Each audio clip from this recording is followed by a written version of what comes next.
jalan pulang.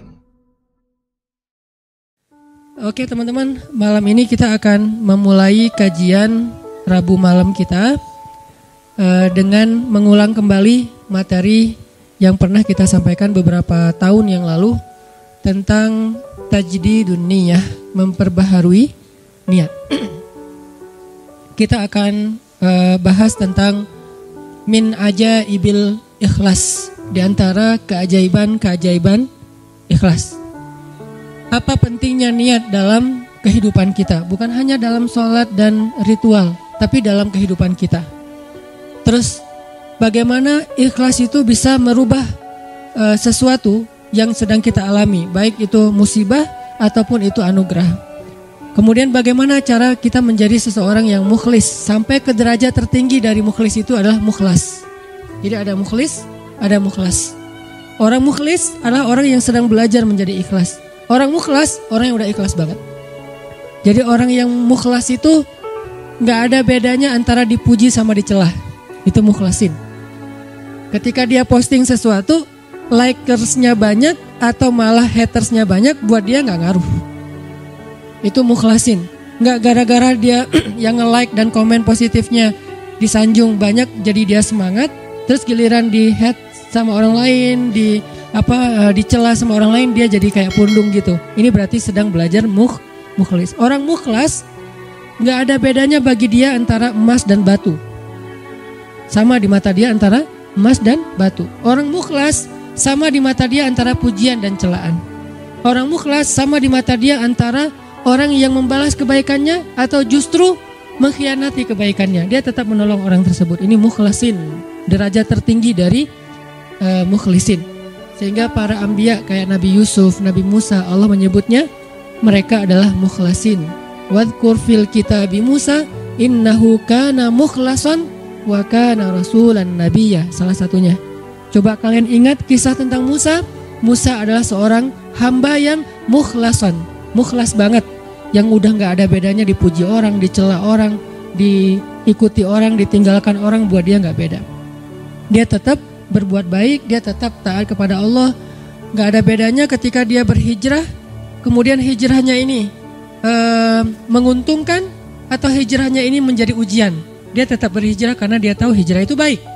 Dia tetap jujur karena jujur itu baik. Gak ada bedanya ketika dia jujur menguntungkan atau jujur malah jadi ujian. Saya gak bilang merugikan ya, karena jujur gak mungkin rugi, taat gak mungkin rugi, taubat dan hijrah gak mungkin rugi, cuman ujian. Buat dia kalau tahu itu baik ya dia lakukan. Mau untung, mau jadi ujian. Ya buat dia pokoknya lakuin aja. Ketika dia misalnya dalam sebuah transaksi gitu, dia jual beli mobil.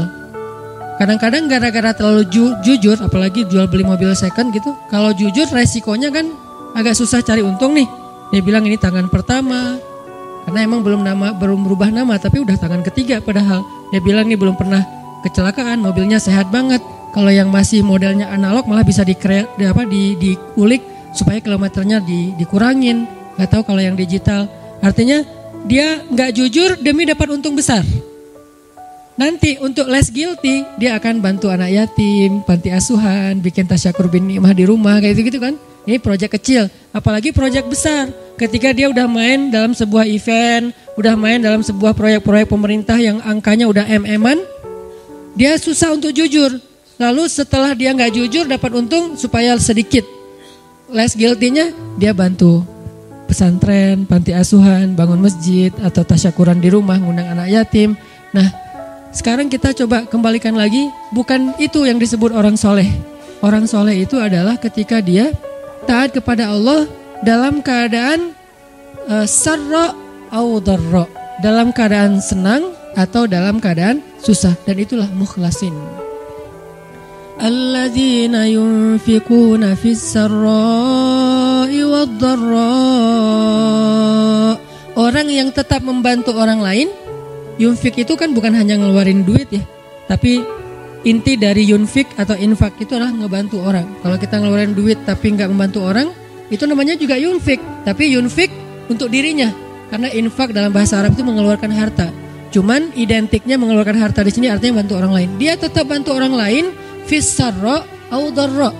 Fis sarra ketika dia lapang rezekinya, Audharra ketika dia juga lagi terlilit hutang, dia juga lagi susah, dia juga belum makan tapi ngasih makan orang lain. Ini ringan. Yang berat itu adalah ketika ujiannya perasaan. Dia tetap bantu orang itu walaupun orang itu mungkin melupakan kebaikan dia. Dia tetap bantu orang itu walaupun orang itu adalah pernah nge-unfollow dia. Dia bantu orang itu walaupun orang itu ngeblok dia. Yang lebih berat lagi, dia bantu orang itu walaupun orang itu pernah mutusin dia. Dan saya juga belum kalau itu. Masih mukhlisin, belum mukhlasin. Mukhlisin lagi belajar ikhlas, belum benar-benar jadi orang yang ikhlas. Bisa nggak kita ngelakuin satu kebaikan tanpa lagi membedakan antara efek dari kebaikan itu nguntungin atau justru menjadi ujian. Nah ini kalau udah nggak ngaruh lagi efek itu, insya Allah kita udah menjadi hamba yang mukhlason. Kalau yang mukhlason, maka setan udah nggak bisa lagi nggodain kita. Karena ketika setan berakad dengan Allah setelah Allah memarahinya gara-gara nggak mau sujud kepada Adam, kemudian kata setan, akan saya goda hamba-hambamu selama saya masih ada di dunia, kecuali hambamu yang mukhlason. Itu nggak bisa digoda sama setan. Kenapa? Mau goda pakai apa? Udah nggak ada bedanya di dia antara nikmat dunia dengan ujian dunia. Dia cuma tahu ini taat, ini baik, ini halal, dia kerjakan. Mau itu untung, mau itu jadi ngerugiin dia dalam tanda petik, mau itu malah buat orang meninggalkan dia lakukan dengan akhlak yang tetap santun. Ini yang kita belajar dari menjadi seorang hamba yang ikhlas, menjadi seorang hamba yang mukhlas, sampai akhirnya kita lebih mudah melakukan kebaikan. Kayak misalnya kan ujian buat kita tuh kadang di keluarga aja. Ada anak yang bilang, Ustadz, memang masih pantas saya berbakti sama ayah yang dulu pernah ninggalin saya, nggak nafkahin saya, zalim sama saya, pernah nyakitin fisik saya, dan segala macam. Kan ada pertanyaan gitu kan, kita sebagai anak. Padahal nggak usah nanya gitu juga, yang namanya orang tua pasti berjasa dalam hidup kita. Dan sepanjang hidup kita berbakti kepada mereka, itu belum bisa ngebayar satu aja pengorbanan mereka untuk kita. Sama kayak seorang istri kepada suami, begitu juga anak kepada orang tua. Tanpa bertanya gitu, apalagi sampai nanya. Kalau sampai misalnya kita berpikir, ayah saya pernah zalim sama saya, ibu saya pernah zalim sama saya dengan berbagai macam kasus. Maka jawabannya kalau dari angle konten kita malam ini, mau jadi orang yang mukhlas atau mau jadi orang yang pamrih. Kalau mau jadi orang yang mukhlas, gak ada bedanya. Asalkan itu adalah berbakti kepada orang tua. Apapun orang tuanya, mau orang tuanya baik atau menurut dia gak baik, yang namanya Allah suruh berbakti ya saya berbakti. Orang saya kan ngelakuinnya karena Allah. Berakatnya kepada Allah bukan kepada makhluk. Itu kan inti dari ikhlas. Berakat dengan Allah bukan berakat dengan makhluk. Kalau berakat dengan Allah maksudnya apa? Berarti kita minta rewardnya dari Allah, minta apresiasinya dari Allah, minta kebaikannya dari Allah bukan dari makhluk. Yang kita harapin like dari Allah, yang kita harapin di repost oleh Allah. Karena ada sahabat-sahabat yang captionnya pernah di-repost sama Allah di Al-Quran. Salah satu sahabat yang captionnya di-repost siapa? Umar bin Khattab. 3 kali di-repost oleh Al-Quran. Itu keren banget. Sampai ada sahabat captionnya dia di-repost oleh Al-Quran. Jadi ayat itu mengulang kembali kata-kata Umar. Salah satunya di surat At-Tahrim. Kemudian nanti ada di surat Al-Anfal. Kemudian ada juga di surat Al-Ahzab. Allah nge-repost kata-kata Umar bin Khattab. Ini menunjukkan bahwa ikhlas banget, yang diharapin adalah reward dari Allah, apresiasi dari Allah, anugerah dari Allah, hadiah dari Allah, kebaikan dari Allah. Ustadz, kalau misalnya gak berharap apa-apa bahkan dari Allah, itu bukan ikhlas. Karena makna ikhlas itu bukan tidak berharap apa-apa. Makna ikhlas itu murni. Arti murni berharap hanya kepada Allah. Karena kalau sampai kita gak berharap surga, gak berharap dibebaskan dari azab neraka, gak berharap dibantu oleh Allah, itu bukan ikhlas. Itu apa Ustadz? Itu istaghna. Ini ada sedikit yang harus kita perbaiki dari persepsi tentang makna ikhlas. Apa bedanya ikhlas dengan istaghna? Kalau ikhlas tidak berharap kecuali kepada Allah. Kalau ke Allah dia berharap surga. Allah sendiri yang menjanjikan kan? Wa'adallahu alladhina amanu misalnya, wa basyiril ladzina amanu wa amilus solihat anna lahum jannat. Ayat kayak gitu kan banyak banget di Al-Qur'an ya. Allah menyediakan untuk mereka ampunan, Allah menyediakan untuk mereka surga, Allah menyediakan untuk mereka kebaikan. Wa may yattaqillaha yaj'al lahu makhraja wa yarzuqhu min haitsu la yahtasib, yukaffir anhu sayyiati wa yu'dhim lahu ajra, yaj'al lahu min amrihi yusra. Ayatnya banyak banget. Kalau Allah udah nawar-nawarin terus kita bilang, "Dah saya mah enggak butuh itu." Itu namanya istaghna. Istaghna arti bahasanya merasa enggak butuh. Terjemahan lebih umumnya lagi, sombong. Jadi kalau kita enggak berharap apa-apa ke Allah, justru Allah tuh enggak suka. Bukan Allah salut. Hebat ya hamba ini ya, ngelakuin kebaikan enggak berharap apa-apa. Enggak. Itu Allah enggak suka. Kalau kita ke teman, kita suka. Karena ketika dia berharap sesuatu ke kita jadi beban. Kalau Allah itu enggak jadi beban. Jangan samakan Allah dengan makhluk. Ketika kita berharap terus Allah jadi beban. Ntar dulu saya mau cuti, kenapa? Bebannya banyak banget, semua orang berdoa ke saya. Kan enggak gitu Allah. Masa ketika kita berdoa Allah jadi beban? Bukankah Allah berfirman, Kullu yaumin huwa fi sya'an. Setiap hari Allah sibuk. Walaupun sibuk, wala ya'uduhu hifzuhuma. Allah enggak pernah kerepotan. Wala ya'uduhu hifzuhuma. Allah enggak pernah kerepotan untuk memelihara, menjaga dan memberikan hak huma, langit dan bumi dan apa yang ada di dalamnya. Jadi ikhlas itu bukan enggak berharap apa-apa teman-teman. Ikhlas itu tidak berharap kecuali kepada Allah saja. Ke Allah berharap surga. Ya Allah beri saya surga. Sampai Nabi bilang, kalau kalian minta surga, mintalah surga Firdaus yang paling tinggi. Jadi puncaknya Firdaus. Apakah Nabi kurang ikhlas? Bukankah ikhlas kita belajarnya dari Nabi? Adakah yang lebih baik ikhlasnya daripada Nabi? Tidak ada. Bahkan para anbiya pun belajarnya kepada Rasulullah seandainya mereka sezaman. Bukti mereka Nabi lebih baik dari mereka apa? Semua Nabi itu nge-mention Nabi Muhammad. Semua Nabi, dari mulai Nabi Adam, Nuh, apalagi Rasul ya, Nuh, Musa, Ibrahim, semua Nabi dan Rasul pernah mention tentang @Muhammad_Abdullah. Semua pernah mention di postingan mereka. Bahkan banyak kayak Musa sering, Nabi Ibrahim bahkan dalam doa-doa beliau nggak mention Nabi kan. Sehingga Nabi Muhammad itu udah dikenal dari sejak zaman Nabi Adam. Kapan ya Muhammad datang? Lewat satu zaman, belum muncul. Lewat zaman kedua, kapan ya Muhammad yang dimention itu datang? Jadi setiap umat yang soleh pasti nungguin Rasulullah loh. Umat Nabi Adam nungguin Nabi Muhammad, umat Nabi Nuh nungguin Nabi Muhammad. Tapi mereka tahu bahwa Nabi ini akan muncul, cuman gak tahu kapannya. Ternyata beruntungnya kita, beliau muncul dan kita menjadi umatnya. Yang pengen jadi umat Nabi Muhammad itu bukan cuma kita teman-teman. Semua umat Nabi itu pengen jadi umat Nabi Muhammad. Walaupun mereka gak bilang, aduh nyesel jadi umat Nabi Musa. Gak gitu juga sih. Mereka menghargai Musa, cuman mereka juga kayak berandai-andai punya wish gitu ya. Bisa gak ya jadi umat Nabi Muhammad? Kenapa? Karena Nabi Muhammad ini paling keren, paling luar biasa. Ya Sayyidul Anam, bukan cuma Sayyidul Anbiya, Sayyidul Anam, pemimpinnya semua manusia. Bahkan malaikat juga ikut kepada Rasulullah SAW gitu.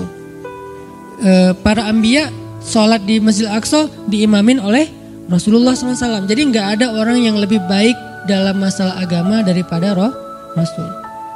Kalau Nabi mengajarkan kita tentang mengharapkan kebaikan kepada Allah dan itu masuk dalam bagian ikhlas, berarti kalau ada orang yang gak mengharapkan lalu merasa paling ikhlas, ini pasti ada yang miss nih tentang pemahamannya. Enggak, tetap berharap, ya Allah masukkan saya ke surga. Bahkan doa kita sebelum kita salam, salah satu yang diajarkan apa? Allahumma inni a'udzubika min azabi jahannam wa min azabil qabr wa min fitnatil mahya wal mamat wa min syiddatil fitnah wa min syarri fitnatil masiihid dajjal.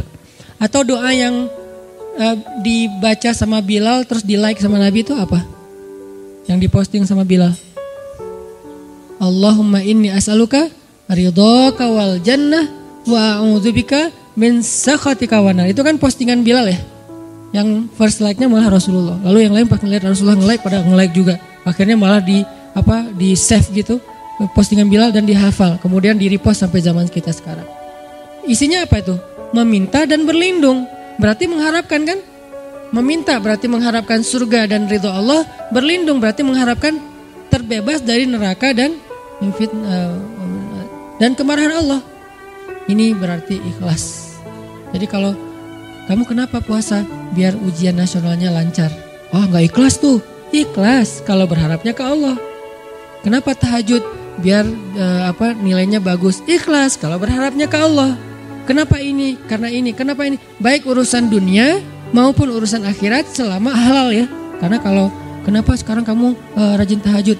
Biar gua bisa dagangannya laku. Padahal dalam berdagang dia banyak curang. Ini nih agak klise nih. Klise sekali ya. Mirip-mirip dengan orang Khawarij di zaman sahabat. Sampai Nabi bilang gini. Ini klisenya Khawarij ya. Kalau di zaman kita menurut sebagian besar ulama dan saya sepakat dengan itu seperti ISIS. Klisenya Khawarij itu apa? Kata Nabi, kalau kalian membandingkan ibadah kalian dengan ibadah mereka, maka kalian akan meremehkan ibadah kalian. Saking ibadah orang Khawarij itu luar biasa. Itu soleh banget dari sisi ibadah ya. Taat banget, rajin ibadah banget. Sampai di zaman sahabat ada orang Khawarij lagi selesai perang, mereka istirahat di bawah sebuah pohon korma. Duduk di atas kepala para sahabat. Jadi ada sahabat yang dipenggal kepalanya, mereka duduk di atas kepala sahabat yang habis dipenggal, istirahat, tiba-tiba jatuh buah kurma. Pas buah kurma jatuh, temannya ngambil. Kata temannya yang lagi duduk di atas kepala sahabat bilang, jangan makan, itu kan bukan hak kita, karena kita belum minta izin kepada pemilik. Giliran satu butir kurma, mereka mikirin halal haram, tapi di bawah mereka lagi didudukin kepalanya para sahabat yang dijamin masuk surga. Klise kan?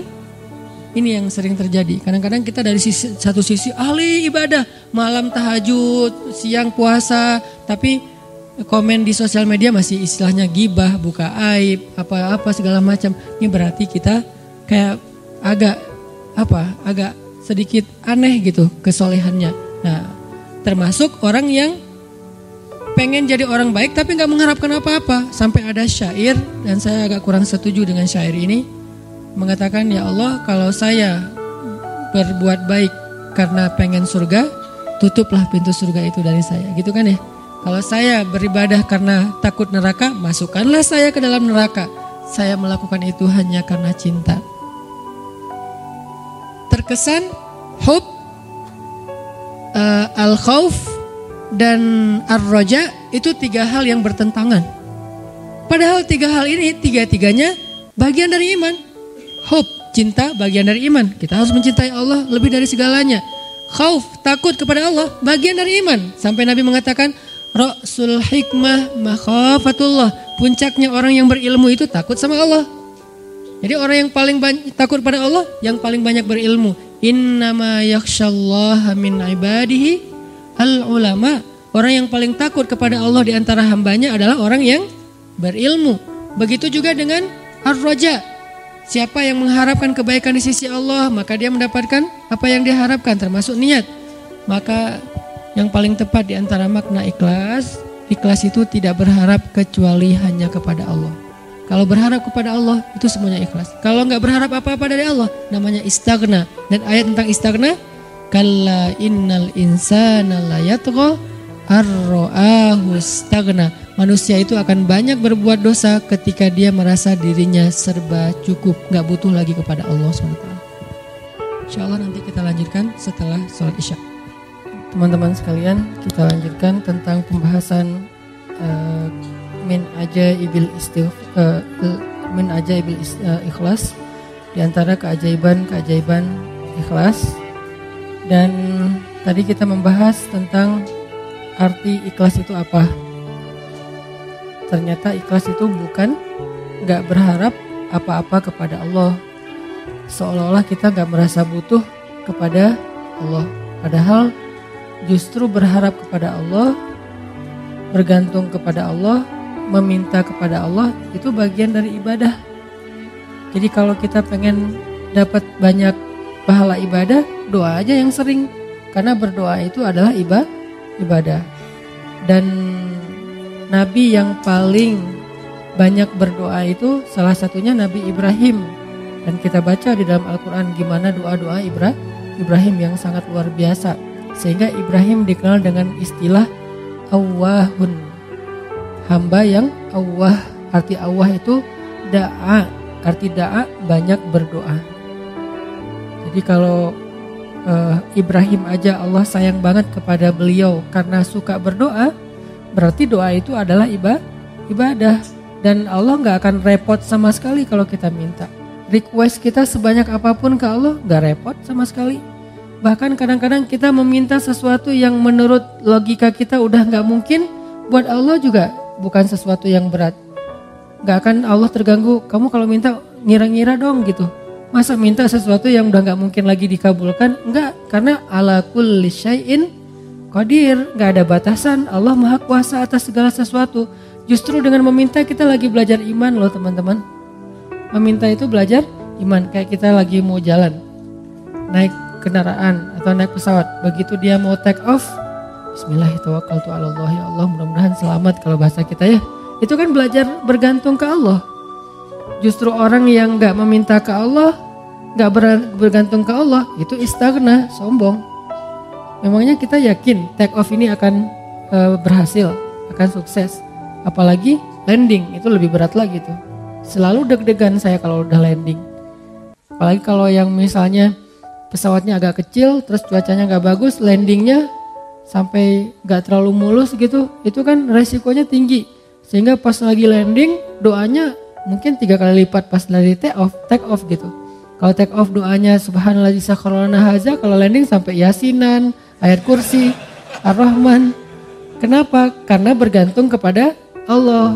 Loh kok pas lagi kayak gitu berdoa, ya ke siapa lagi coba kita berlindung, ke siapa lagi kita bergantung, ke siapa lagi kita berharap. Itu bagian dari iman. Jadi makin sering berdoa, kita makin sering belajar gantung, kayak manja gitu ke Allah. Dan emang harusnya kayak gitu, manja banget sama Allah. Ya Allah nih gimana ya, ya Allah saya ada ini, ya Allah ada itu. Terus saja setiap hari tuh laporan ke Allah, dia dikit-dikit nge-mention Allah, dikit-dikit angkat tangan. Allah sayang banget sama hamba yang kayak gitu. Justru kalau hamba ngerasa, ini mah masih bisa dikerjain sendiri, ntar aja kalau udah susah baru minta sama Allah. Allah gak suka yang kayak gitu, itu bukan mandiri, itu istaghna, sombong. Masa hal yang sepele aja minta ke Allah. Nabi bilang, mintalah kepada Allah walaupun garam. Garam aja mau masak minta ke Allah, walaupun sederhana mungkin bahasanya. Ustadz, garam itu bukan minta ke Allah, beli ke warung, ke Alfamart, bukan minta ke Allah. Mungkin beli bisa juga dapat garam dengan seizin Allah pastinya. Tapi kita jadi nggak belajar iman, kita nggak dapat pahala. Apa susahnya sih tinggal bilang ya Allah ini kurang garam, Bismillah, jalan aja nyari garam. Dapat garam, ada 2 orang, yang satu beli garam di warung tanpa Bismillah, yang kedua beli garam di warung dengan Bismillah. Dua-duanya dapat garam, tapi yang kedua dapat plus pahala, iman, makin disayang sama Allah.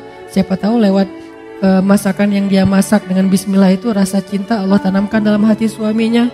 Kalau belum punya suami, siapa tahu itu calon mertuanya. Kan kata Nabi, di balik nama Allah selalu ada kebaikan kan? Jadi kalau kita bilang Bismillah gak ada ruginya.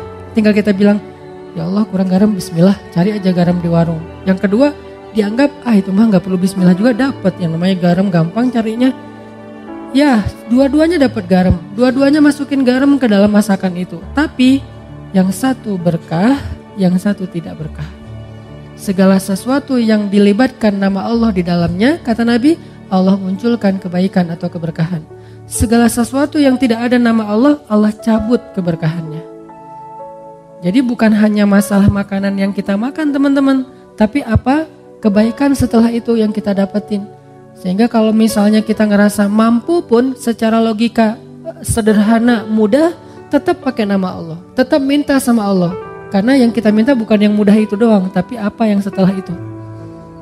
Kita jalan naik motor, cuman deket doang ke rumah teman atau kemana gitu yang mungkin bahkan kadang-kadang gak perlu takut ada razia atau apa. Karena terlalu dekat gitu. Atau di kampung gak pakai helm juga, walaupun ini bukan saya gak nganjurin ya. Kan banyak tuh realitasnya kayak gitu ya. Lupa bismillah, giliran yang jalannya biasa pakai razia. Bismillahirrahmanirrahim, bismillahirrahmanirrahim, auzubillahi min polisi misalnya. Sampai doanya macam-macam gitu kan ya. Kenapa? Karena dianggap itu beresiko. Giliran yang ringan-ringan enggak. Jangan lihat itunya doang, lihat apa setelahnya. Jangan-jangan pas kita nggak baca bismillah, emang nggak ada kejadian apa-apa. Tapi kita lupa, mungkin harusnya kita dapat kebaikan loh. Tapi gara-gara nggak baca bismillah, kita nggak dapat kebaikan. Walaupun nggak dapat musibah. Siapa tahu pas lagi kita jalan, harusnya tadi Allah udah naruh kayak kita main game kan suka ditaruh kayak bonus-bonus gitu, nyawa atau apalah ya. Terus kalau pas lewat nyamber dapat naik gitu nyawanya, dapat 1 strip, dapat 2 strip. Nah, kalau nggak baca bismillah kita nggak dapat itu, tapi pulang tetap selamat. Akhirnya kita pikir nggak ngaruh juga nggak baca bismillah. Nggak, jangan lihat kejadian itu aja, tapi lihat apa setelahnya. Siapa tahu dengan baca bismillah, bukan siapa tahu sih, yakin dengan baca bismillah kita dapat kebaikan yang kita min haitsu la yahtasib, yang kita nggak pernah tahu, nggak pernah duga. Yang kayak cerita saya dulu dapat alhamdulillah beli rumah gara-gara sholat asar di Masjid Cihanjuang yang sekarang dekat rumah. Kenapa bisa kayak gitu? Mana saya tahu ada yang akan jual rumah di masjid lagi sholat asar. Kalau bukan karena Allah yang ngatur banget kan segala sesuatu teh. Jadi minta sama Allah. Berharaplah kebaikan-kebaikan sebanyak apapun dari Allah, itu gak ngerugiin Allah. Sampai Nabi mengatakan, seandainya semua makhluk, semua manusia dari mulai Adam sampai manusia terakhir berkumpul sekaligus, lalu mereka semuanya meminta kepada Allah kebaikan dan pertolongan, maka Allah memberikan semua permintaan mereka dikabulkan satu persatu sesuai dengan hajatnya, maka semua itu tidak mengurangi kebesaran Allah, walaupun sekecil 1 tetes air yang dicelupkan dengan ujung jarum ke dalam lautan, sama sekali gak berkurang. Apa repotnya buat Allah? Ini berharap udah ngumpul semua, bukan sealatif loh. Dari Nabi Adam sampai manusia terakhir ngumpul, numplek semuanya, ya Allah, ya Allah, ya Allah, semuanya teriak minta kepada Allah, dan Allah kabulkan satu-satu masing-masing dikabulkan sampai beres hajatnya. Itu nggak mengurangi kebesaran Allah walaupun seujung kuku sekalipun atau seujung jarum sekalipun. Jadi keliru kalau kita memahami seolah-olah Allah jadi repot gara-gara kita minta terus. Gak enak minta sama Allah terus, mending kita beribadah aja, jangan banyak minta, malu. Enggak, justru Allah kalau kita minta, Allah malu gak ngasih. Kan kata Nabi, Allah itu malu kalau hambanya mengangkat kedua tangannya dan meminta yang baik untuk tidak mengabulkan Allah, itu malu, pasti dikabulkan sama Allah. Bahkan yang mustahil menurut kita. Mustahil menurut kita, iya. Minta aja sama Allah, enggak namanya minta sama Allah apa susahnya sih? Tinggal bikin aja standar. Ya Allah, standar saya tingginya sekian, kulitnya warnanya ini, wajahnya enggak perlu pakai foundation, memang udah kinclong. Bibirnya jarak dari 1 kilo kelihatan merahnya, saking orangnya tuh kayak natural banget cantiknya, kayak Aisyah. Ya Allah, saya pengen gitu banget. Agak-agak mustahil mungkin menurut kita ya, tahu diri lah ya. Ya kayaknya mustahil sih Allah, tapi kan buat Allah gak ada yang mustahil. Buat saya itu mustahil, gak mungkin. Tapi buat Allah siapa tahu bisa. Dan pasti bisa, yakin 100% bisa. Kok bisa Ustaz? Emang Ustaz dapat? Dapat dong. Kalau saya bilang enggak, ntar gak dibukain pintu. Insya Allah pasti dapat teman-teman. Kalau misalnya nggak dikasih di dunia, dikasih di akhirat yang pasti dikasih. Ustadz, kenapa nggak dikasih di dunia? Daripada kita kaget, terus daripada kita lagi akhirnya jadi fitnah, kita nggak sanggup menanggung punya pasangan secantik bidadari, banyak banget yang ngelirik dia, tiba-tiba followersnya naik, kan kita sendiri nggak repot kan? Nah, akhirnya dikasih yang kita sanggup menanggung kecantikan itu. Sehingga kita nggak terabaikan dari hal yang lain, nggak bikin kita sombong. Coba kalau terlalu keren malah bikin kita sombong. Kalau yang terlalu biasa bikin kita bingung. Ya udah yang tengah-tengah aja, sesuai dengan kebutuhan kita. Nanti di akhirat baru dikasih sesuai dengan kita. Ya Allah, kok sekarang saya dapatnya keren gini ya Allah? Kan kamu dulu mintanya gini. Siapa dia? Pasangan halal kita di dunia yang Allah make upin lagi nanti di akhirat. Make up dunia aja bisa berubah orang, yang kan banyak tuh di Instagram yang viral gitu kan, 2 foto kan ya, ini yang asli, ini hasil make up, atau 3 asli make up editan, yang ketiga paling keren kan. Nah kebayang nggak editan di dunia aja pakai apps itu bisa sekeren itu, gimana editan akhirat? Allah yang edit, jadi juru riasnya tuh langsung Allah yang ciptakan. Pas dibangkitkan dari kubur, bulu mata udah lentik, Kamu siapa? Kan aku. Kok udah berubah, bulu mata udah lentik, alis udah bertaut, nggak lurus gini kayak balok ya, bertaut gitu. Udah keren pokoknya. Minta aja lah, apa susahnya sih minta sama Allah, tinggal ya Allah saya gini. Bukan hanya dalam masalah jodoh, dalam masalah rezeki. Minta aja yang banyak. Kenapa takut meminta yang baik-baik dari Allah? Ya Allah jadikan saya orang kaya, tapi orang kaya yang dermawan. Jangan kaya kayak Qarun, tapi kaya kayak misalnya Nabi Ayub. Kayanya ya, bukan sakitnya. Diperjelas, takutnya ntar dikasih. Kamu pengen kayak Nabi Ayub, tuh sakit aja 17 tahun. Ya Allah bagian itu saya lupa bilang. Kalau doa juga kadang-kadang harus hati-hati gitu. Ya Allah saya pengen kaya seperti Ayub yang dermawan. Ibrahim tuh, gimana kayanya Ibrahim? Kita kan jarang tahu kalau Ibrahim tuh orang kaya kan. Kaya banget loh. Ukuran kekayaan Ibrahim apa teman-teman? Setiap malam Ibrahim itu menyembelih 100 ekor onta untuk para tamu yang berziarah ke Masjidil Aqsa. 100 ekor onta. Satu onta itu 40 juta harga paling murahnya. Kali 100 berapa? 4 miliar ya. Setiap malam 4 miliar. Setiap malam. Bukan setahun sekali.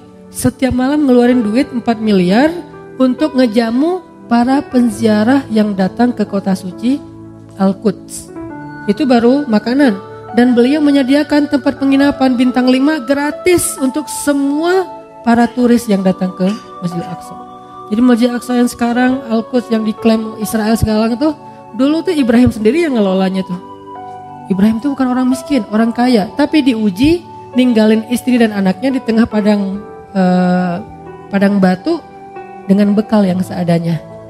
Kalau beliau gak punya apa-apa wajar dong. Hajar menganggap Ibrahim gak punya apa-apa ninggalin kita di sini. Tapi Ibrahim tuh orang kaya raya.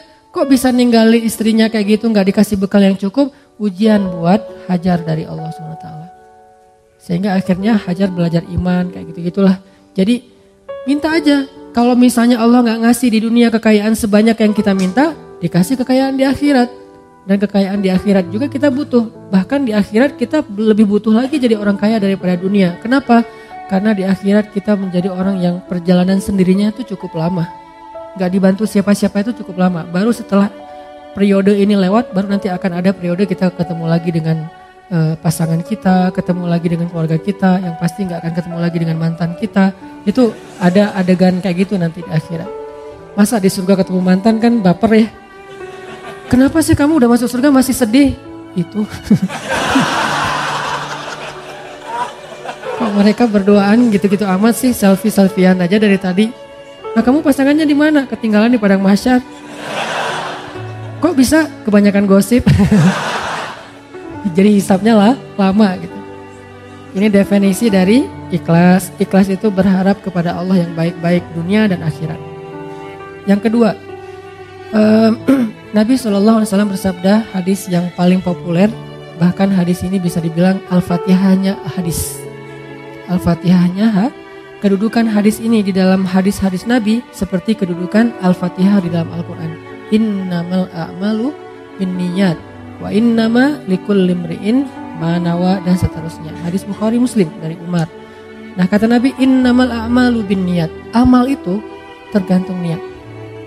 Arti amal ucapan, penglihatan, pendengaran, perbuatan, tingkah laku, semua yang zahir kita nih, innamal a'malu binniyat.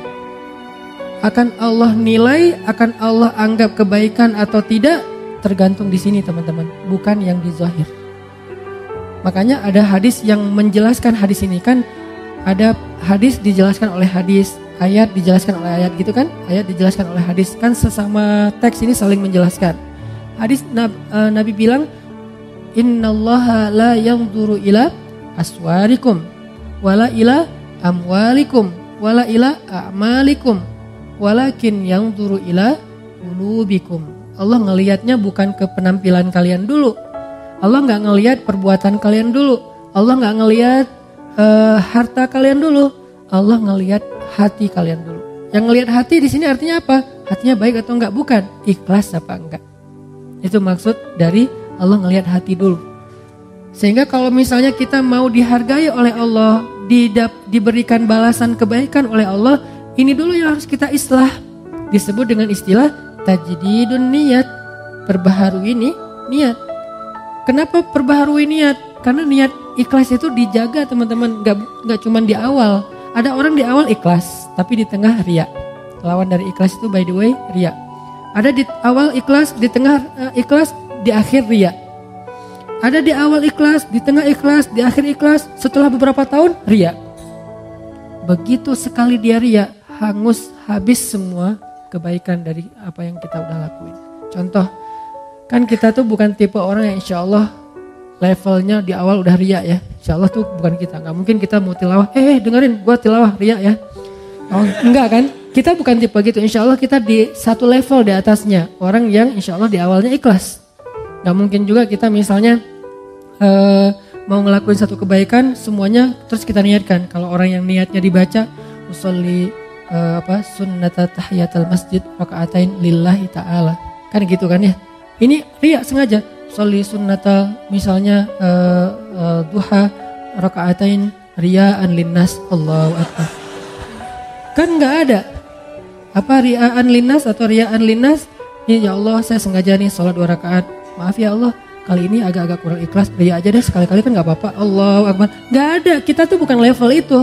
Kita level orang yang insya Allah dari awal pasti ikhlas. Karena kita tahu bahayanya riya. Tapi kegoda di tengah. Saya dulu awal-awal pulang dari Kairo. Karena dianggap ustadz suruh ngimamin. Oh ya, ikhlas kan? Kata Nabi, hiasilah Al-Quran dengan suara kalian. Oh ya udah, saya hiasi semampu saya dengan suara saya. Alhamdulillahirabbil alamin. Di tengah gitu kan ya. Begitu ada yang nangis di belakang. Bagus juga ya suara saya. Mulai di awal ikhlas, di tengah riya. Dan apakah saya berniat mau riya? Enggak. Riya itu bukan kita niatin. Yuwaswisu fi sudurin. Nah, setan yang membisikkan dalam hati kita. Dan itu bukan disengaja. Sehingga kita tajdid. Begitu setan, bagus juga suara lu. Astaghfirullahaladzim, bagus. Enggak sih, ngomong dalam hati yang jujur. Karena alimun bidatis sudur. Allah tuh tahu banget lah isi hati kan. Kalian gak usah bohong deh sama gua. Sama Allah tuh gak bisa bohong. Wa asirru qaulakum awijharu bih innahu alimun bidatis sudur. Kalian merahasiakan, kalian tampakkan, tahu banget lah Allah apa yang kita rasain. Jadi rugi banget kita bohong sama Allah dalam hati itu kayak konyol banget tuh. Allah tahu isi hati kita sejelas kita berteriak. Misalnya kita teriak, bagus juga ya suara saya, kan jelas tuh. Tapi dalam hati, bagus juga ya suara saya. Jelas buat Allah tuh gak ada bedanya. Bukan apa-apa, enggak kayak gitu. Jelas banget, sejelas kita bersuara lantang, sejelas itulah suara di dalam hati kita. Di sisi Allah gak ada yang beda. Jadi gak usah bohong deh sama Allah. Yukhadi'unallah, kan gitu kan, membohongi Allah. Padahal wa ma yakhda'una illa anfusahum, cuma ngebohongi diri sendiri. Nih riya di tengah, riya di akhir. Di tengah enggak, soalnya gak ada yang nangis, biasa aja gitu. Tilawah, begitu selesai sholat datang, Ustaz, baru pertama saya bisa nangis dalam sholat.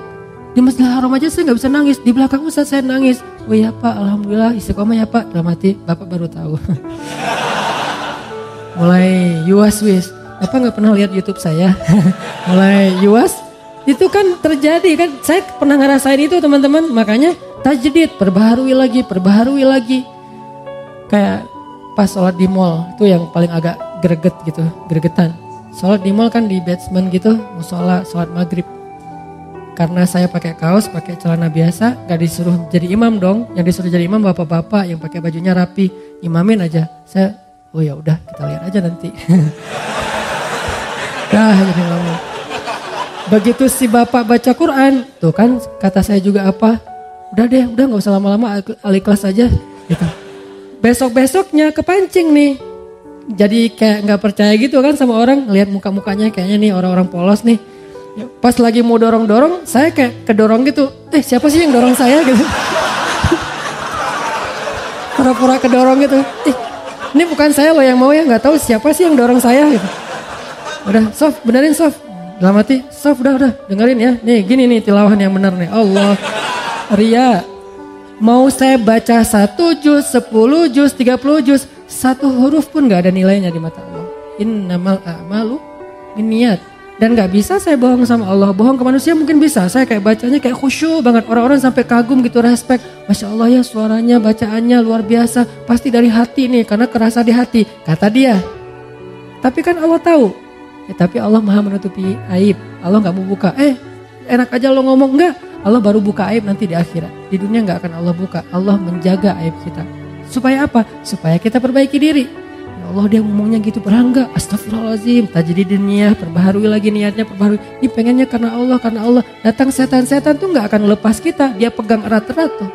Setan gak mau ngelepas kita sampai kapan?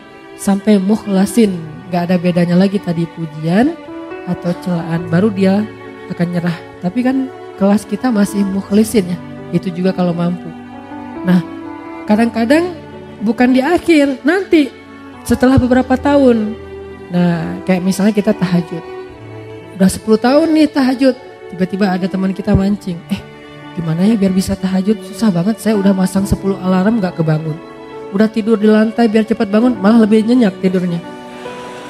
Gimana sih cara biar tahajud, saya udah olahraga siang harinya biar malamnya tidur awal jadi cepat bangun. Tetap aja olahraga, tidur ya tidur, gak bangun-bangun. Gimana ya caranya? Kita kepancing, awalnya niatnya ikhlas juga, pengen sharing, pengen ngasih semangat. Sebetulnya sih tahajud itu gampang kalau udah jadi habit gitu.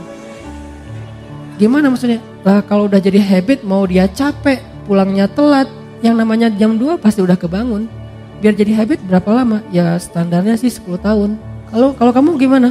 Ya alhamdulillah 10 tahun. Habis semuanya. Satu malam pun gak ada nilainya, coba. Sayang banget kan? Ria itu menghanguskan semua amal kita yang kita riakan seperti api menghanguskan kayu sampai jadi debu. Gak bernilai lagi, gak bisa dipakai apa-apa. Tapi ria ini sepele banget, halus banget, gak berasa. Dia muncul tanpa kita niatkan, gak ada niat kita pengen ria pastinya, gak mau. Lu tanya dong ke gue tentang tahajud biar gue bisa ria. Gak mungkin kan, gak ada kayak gitu. Dia kepancing oleh orang lain. Lebih parah lagi kadang-kadang kepancingnya justru karena celaan.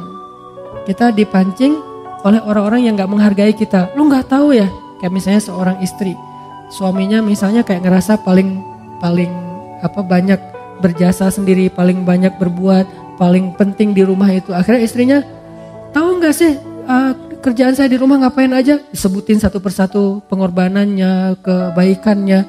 Gara-gara kepancing oleh suami, habis semuanya. Makanya jangan kepedean dulu bahwa kalau kita udah bertaubat, berhijrah, udah rajin ke masjid, kita lebih mulia dari orang lain yang belum melakukan itu, belum tentu. Kebaikan kita yang banyak, apakah menjamin kita lebih mulia? Belum tentu. Sampai akhir hayat baru dihitung. Karena hisab itu bukan di dunia, di akhirat. Kenapa kita udah menghisab di dunia? Arti menghisab udah langsung bikin nilai. Bahwa saya lebih baik dari kamu, bahwa saya lebih mulia dari kamu. Ngapain kita katakan itu? Padahal kita belum wafat. Kok masih belum bisa disimpulkan Ustaz? Bukankah nanti di akhir hayat bisa aja semuanya jadi hangus gara-gara ria? Seorang kakek ngumpulin keluarganya pas lagi sakit keras. Anaknya, cucunya, menantunya. Nah, cucu-cucu semuanya jangan tinggalin sholat ya. Ya kek, alhamdulillah kakek udah 40 tahun gak pernah tinggal sholat, habis sholatnya. Kamu kalau udah mampu segera haji. Karena kalau udah tua susah haji. Kakek dulu haji itu udah susah. Untungnya kakek orangnya semangatnya tinggi. Jadi walaupun susah dilakonin juga. Alhamdulillah udah 15 kali haji. Habis hajinya. Tilawah minimal sehari 1 juz ya tilawahnya. Alhamdulillah udah 20 tahun. Kakek itu gara-gara ikut program apa gitu. Setiap hari bisa 1 juz. Akhirnya kakek udah 20 tahun gak pernah tinggal tilawah 1 hari 1 juz. Habis semuanya. Padahal bentar lagi mau meninggal. Rugi kan?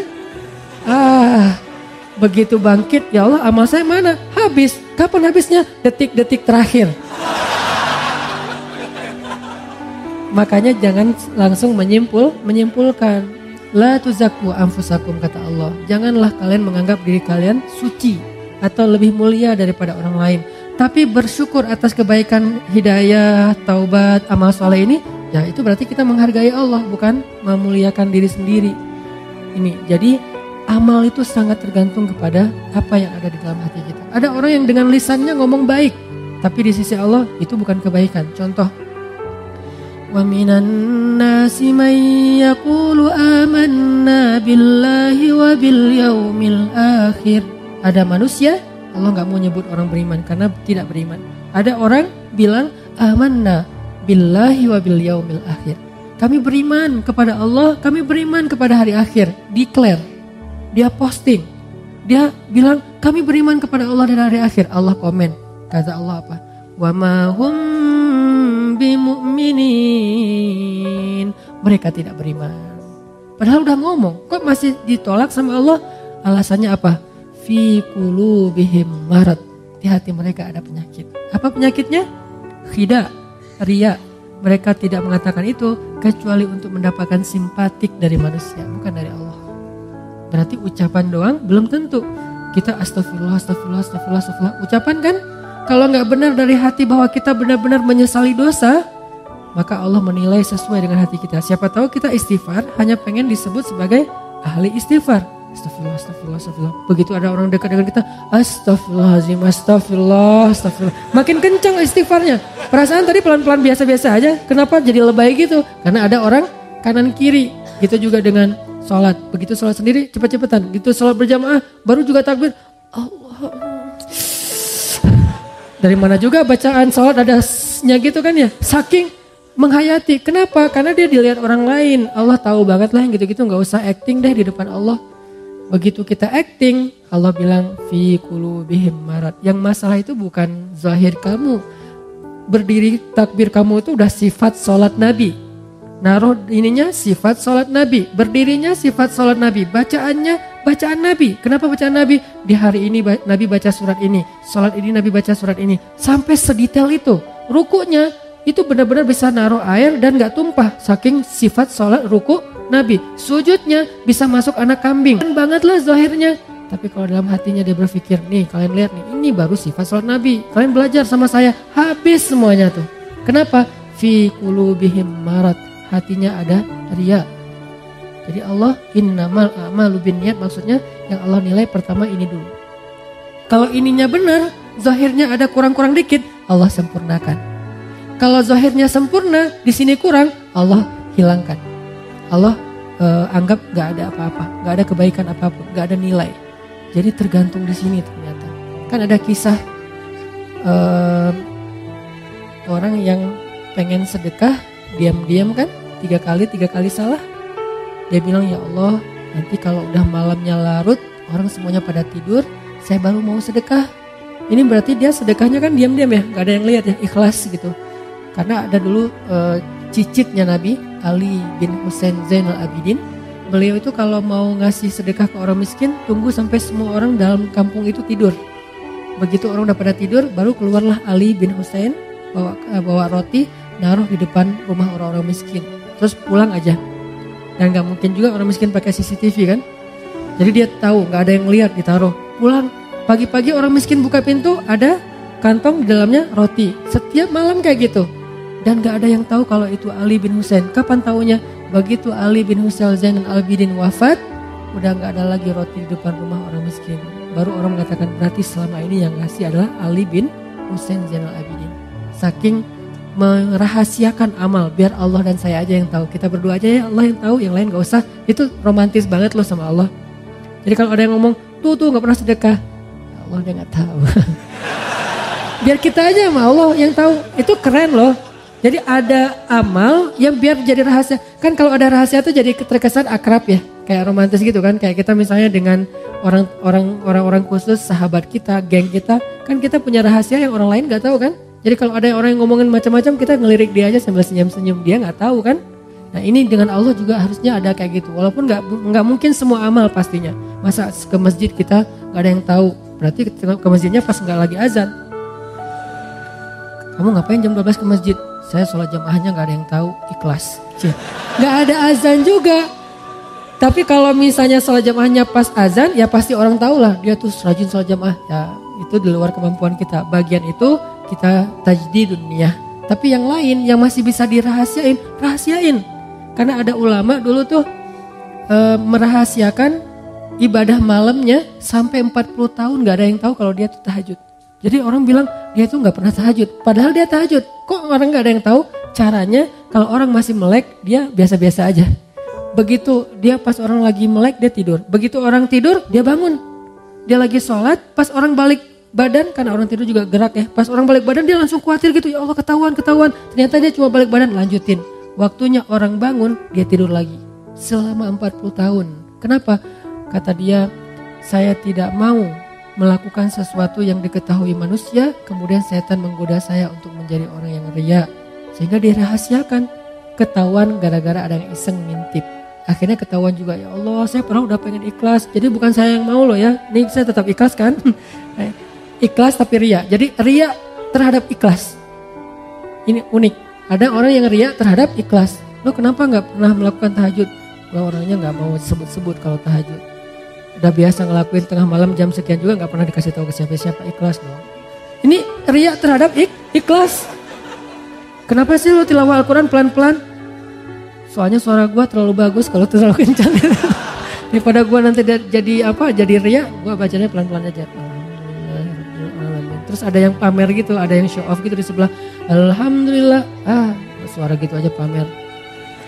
Riya terhadap keikhlasannya. Jadi nggak rela kalau orang lain riya karena dia ngerasa ikhlas. Jadi pengennya lu nggak usah riya depan gue deh, gue ikhlas. Kalau gue mau pamer bisa, cuma kan gue nggak mau, gue pengennya ikhlas. Ini namanya ikhlas riya terhadap ikhlas. Ini aneh banget.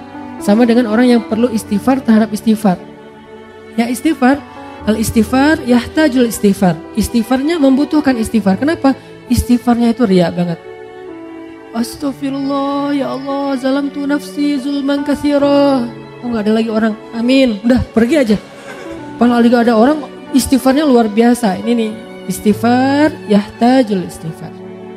Istighfar yang membutuhkan istighfar. Jadi ada laki-laki, dia sedekah, ya Allah malam ini saya pengen sedekah ke orang pertama yang saya temuin di luar rumah. Malam-malam, kayak kita mungkin jam 12 malam dia keluar, ketemu seorang laki-laki, ngasih aja, pergi. Karena dia gak mau ketahuan, gak mau ngobrol biar gak ketahuan, pergi aja. Besok pagi, orang-orang pada ngomong, jadi trending topik. Kata orang-orang, semalam ada pencuri dapat sedekah. Dia langsung ngerasa gitu, bukan kegeeran karena dia doang yang sedekah kan. Astagfirullahaladzim, berarti sedekah saya salah semalam buat pencuri. Ya Allah, saya ulangi deh, ntar malam saya perbaiki. Maaf ya Allah. Malam kedua dia keluar lagi, diam-diam gak ada orang, jalan nyari siapa yang bisa dibantu. Lewat seorang cewek, kasih, neng, langsung pergi. Besok pagi orang-orang ngomong, semalam seorang pezina dapat sedekah. Astagfirullahaladzim, salah lagi 2 kali. Dan ini ceritanya bukan fiksi, hadis dalam bentuk kisah.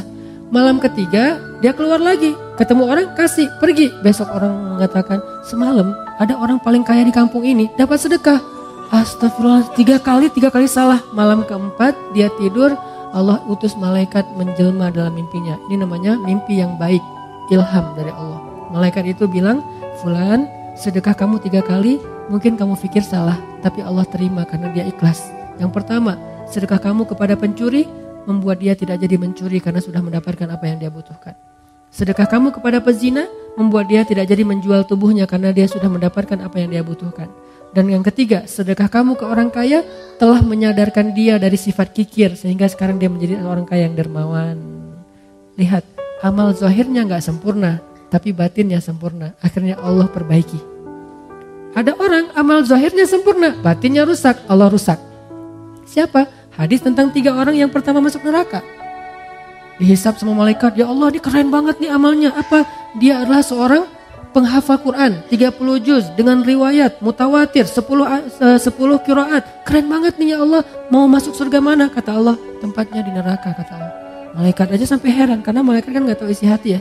Mereka cuma mencatat yang zahir doang. Allah yang tahu isi hati.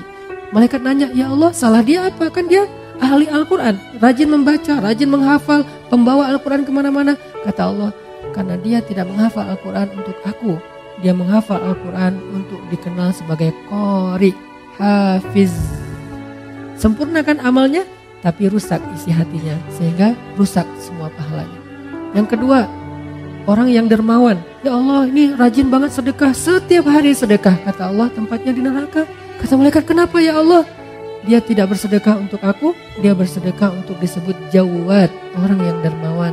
Habis lagi, padahal sedekahnya udah sempurna. Yang paling parah tuh yang ketiga, di lehernya masih ada bekas luka karena terbunuh dalam peperangan. Malaikat kagum gitu, respect. Wah ini keren banget ya Allah, ini orang yang syahid, orang yang mujahid, orang yang berjihad. Kata Allah tempatnya di neraka malaikat. Kata malaikat, kenapa ya Allah? Dia tidak berjihad untuk aku, dia berjihad untuk disebut syuja, sang pemberani, seorang pahlawan. Lihat, zahirnya sempurna, batinnya rusak, maka rusak. Zahirnya kurang-kurang dikit, batinnya sempurna, maka sempurna. Innamal a'malu binniyat. Ini maksud dari kalimat ini. Insyaallah pekan depan kita lanjutkan kalimat wa innama likulli imri'in ma nawa. Apa artinya? Jadi per kalimat kita bahas, kita bedah, dan mulai tahun ini setelah lebaran ini kita akan membahas, mungkin akan sedikit nambah grade-nya ya. Pakai lebih banyak hadis, lebih banyak ayat supaya kita mulai punya basic yang kuat tentang Islam kita. Insyaallah tetap dalam bentuk booster motivasi. Jadi innamal a'malu binniyat, amal kita itu bukan yang zahir dulu yang Allah nilai, tapi isi hati dulu yang Allah nilai. Perbaiki niat, tajdidun niyah. Jaga amal kita dengan menjaga niat. Kita mungkin mudah menjaganya di awal. Bagaimana dengan di tengah ketika sedang melakukannya? Bagaimana dengan di akhir, apresiasi atau celaan orang setelahnya? Bagaimana setelah beberapa tahun, setelah kita merasa bahwa ini keren banget, kita istiqomah, itu akan sangat berpengaruh. Mungkin amal kita banyak, tapi belum tentu semuanya sampai kepada Allah. Dari sekian banyak amal yang kita lakukan, cuma sedikit mungkin yang sampai kepada Allah. Yang sedikit itu hanya yang gampang-gampang, yang ringan-ringan. Kenapa? Cuman itu yang kita gak bisa ria. Mau riain apa? Bacanya Al-Ikhlas. Tapi giliran bacanya surat-surat yang susah, ria kan? Nah justru kadang-kadang yang sampai itu yang ringan-ringan, yang sepele-sepele, yang kita gak bisa ria ke siapa-siapa. Orang juga lebih baik dari kita. Mungkin cuma itu yang sampai ke hadapan Allah. Sedangkan yang susah kita lakuin malah gak sampai. Kenapa? Mungkin di awal, di tengah, di akhir ikhlas, tapi after years akhirnya kita ria. Mudah-mudahan Allah menjaga amal kita dengan menjaga hati kita. Ya muqallibal qulub, tsabbit qulubana. Ya Allah yang membolak-balikan hati, tetapkanlah hati kami dalam keikhlasan. Rabbana la tuzigh qulubana ba'da idh hadaitana. Ya Allah, jangan gelincirkan hati kami condong kepada keburukan setelah Engkau beri petunjuk. Ya musarrifal qulub, sarrif qulubana ila ta'atik. Wahai yang mengalihkan hati, alihkanlah hati kami kepada ketaatan kepadamu. Allahumma habbib ilainal iman wa zayyinhu fi qulubina wa karrih ilainal kufra wal fusuqa wal isyan waj'alna minar rasyidin. Ya Allah, jadikan kami cinta kepada iman dan amal soleh, dan jadikan rasa cinta itu indah di dalam hati kami, dan jadikan kami benci kepada kekufuran, kedurhakaan dan dosa, dan jadikanlah kami termasuk orang yang mendapatkan petunjuk. Allahumma ighfir lana wa liwalidayna. Ya Allah, ampunkan dosa-dosa kami, ampunkan dosa kedua orang tua kami. Jika ada kebaikan-kebaikan yang kami lakukan, maka alirkanlah juga pahala itu kepada kedua orang tua kami. Karena tidaklah kami mendapatkan satu kebaikan kecuali itu kami tahu dari orang tua kami, diajarkan oleh orang tua kami, dibesarkan oleh orang tua kami. Maka pahalailah kedua orang tua kami atas setiap kebaikan yang kami lakukan. Rabbana atina fid dunya hasanah wa fil akhirati hasanah wa qina azabannar. Subhanakallahumma wa bihamdika asyhadu an la ilaha illa anta astaghfiruka wa atubu ilaik. Assalamualaikum warahmatullahi wabarakatuh.